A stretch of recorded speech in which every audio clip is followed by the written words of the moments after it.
दोस्तों नमस्कार। हमने पहले वीडियो में ये देखा कि किस तरह से एक बुढ़िया अपने बेटे को ये समझा रही होती है कि तूने पेड़ पौधों और तने पत्तियों को तो गीले कपड़े और पानी से पूछ ले, लेकिन जड़ों में पानी नहीं डाला। इसी तरह से हमें भी धर्म की जड़ को समझना होगा, धर्म को समझना होगा। मेरा मकसद किसी की श्रद्धा, समर्पण, आस्था, विश्वास को हर्ट करना, चोट पहुंचाना बिल्कुल नहीं है, ना ही उनको गलत साबित करने का कोई मेरा मकसद है। वो सब कुछ बिल्कुल ठीक है और लोग बड़ी मेहनत से, श्रद्धा से, समर्पण से, लगन से, एकाग्रता से सबसे करते हैं, लेकिन परिणाम नहीं आता।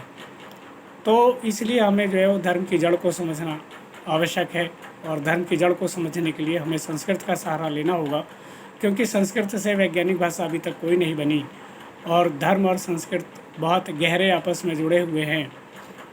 धर्म शब्द की उत्पत्ति जो है वो संस्कृत के ध्री धातु शब्द से हुई, जिसका बेसिक अर्थ था धारणा।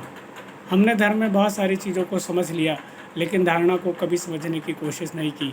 धारणा एक ऐसी शक्ति है जो बहुत ही चमत्कारिक परिणाम उत्पन्न कर सकती है, इसलिए हमें धारणा को समझना होगा।